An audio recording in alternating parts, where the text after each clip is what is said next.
राधे दोस्तों, आज हम सुनेंगे जेठ मास कथा अध्याय 24 का।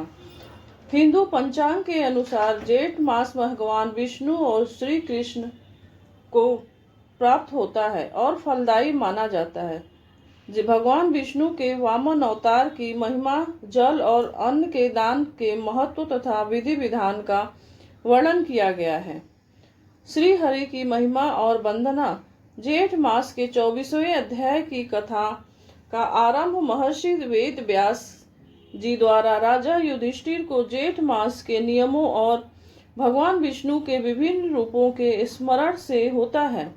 महर्षि कहते हैं कि जो मनुष्य जेठ मास के दौरान प्रातः काल उठकर स्नान आदि से निवृत्त होकर भगवान विष्णु की पूजा करते हैं, वे सभी पापों से मुक्त हो जाते हैं। इस मास में भगवान विष्णु जगन्नाथ की पूजा का विशेष विधान है। जो भक्त पूर्ण श्रद्धा के साथ भगवान की स्तुति करता है, हे सर्वव्यापी जगन्नाथ, आप भूत, वर्तमान और भविष्य तीनों कालों के स्वामी हैं। कमल नयन विष्णु, आप संसार रूपी भव सागर से मेरी रक्षा कीजिए। उन पर प्रभु की असीम कृपा बरसती है। भगवान विष्णु के मधुसूदन स्वरूप की महिमा का गुणगान किया गया है। कथा में बताया गया कि हे त्रिविक्रम, आपने पूर्व काल में अत्यंत भयंकर और अवलंबन रहित एकावरण जल ही जल के समय संपूर्ण विश्व की रक्षा हेतु मधु नामक दैत्य का वध किया था। इसी कारण आप मधुसूदन कहलाए। जो भक्त इस कठिन गर्मी में भगवान के इस रूप का ध्यान करता है, उसके जीवन के सभी संकट और भय दूर हो जाते हैं। कथा के अनुसार भगवान वामन ने भी 3 पग में तीनों लोकों को नापकर और दैत्यों की विशाल सेना का संहार करके त्रिभुवन की रक्षा की थी। वामन रूप में ऋग्वेद, यजुर्वेद और सामवेद का ज्ञान समाहित है। जो व्यक्ति इस अध्याय का पाठन या श्रवण करता है, उसे सभी वेदों के अध्ययन के समान पुण्य की प्राप्ति होती है। जेठ मास की प्रचंड गर्मी में जल और अन्न का दान सबसे बड़ा पुण्य माना जाता है।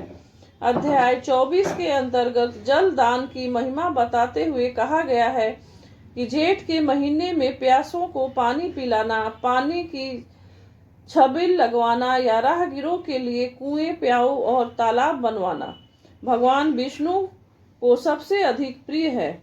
इस महीने में जो मनुष्य प्यासे को शीतल जल पिलाता है, उसके पितृ तृप्त हो जाते हैं और उसे अश्वमेध यज्ञ के समान फलों की प्राप्ति होती है। इसके साथ ही इस मास में अन्न दान, वस्त्र दान और फलों का दान करने से व्यक्ति को कभी भी दरिद्रता का सामना नहीं करना पड़ता। जो लोग पंखा, छाता या जूता चप्पल का दान करते हैं, उन्हें सूर्य देव और विष्णु भगवान की कृपा से सभी सुख सुविधाएं प्राप्त होती हैं। 24वें अध्याय में जेठ मास के मुख्य व्रतों का भी विस्तार से वर्णन किया गया है। जेठ मास के शुक्ल पक्ष की 10वीं तिथि को गंगा दशहरा कहा जाता है।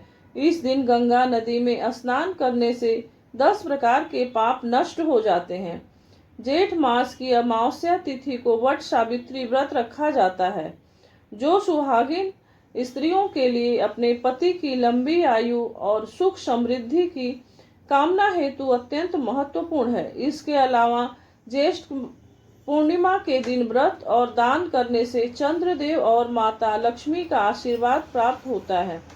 कथा में बताया गया है कि जेठ मास के दौरान मनुष्य को सात्विक भोजन करना चाहिए और दिन में सोने से बचना चाहिए। जो लोग एक समय का भोजन करते हैं और भूमि पर शयन करते हैं, उनका शरीर निरोगी रहता है। इस मास में नियमित रूप से तुलसी के पौधे में जल अर्पित करना और संध्या के समय दीपक जलाना।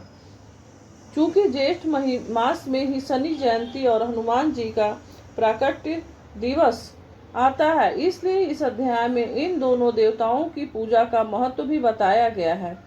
जेठ मास में हनुमान जी की पूजा करने से भक्तों के सभी भय और संकट दूर हो जाते हैं।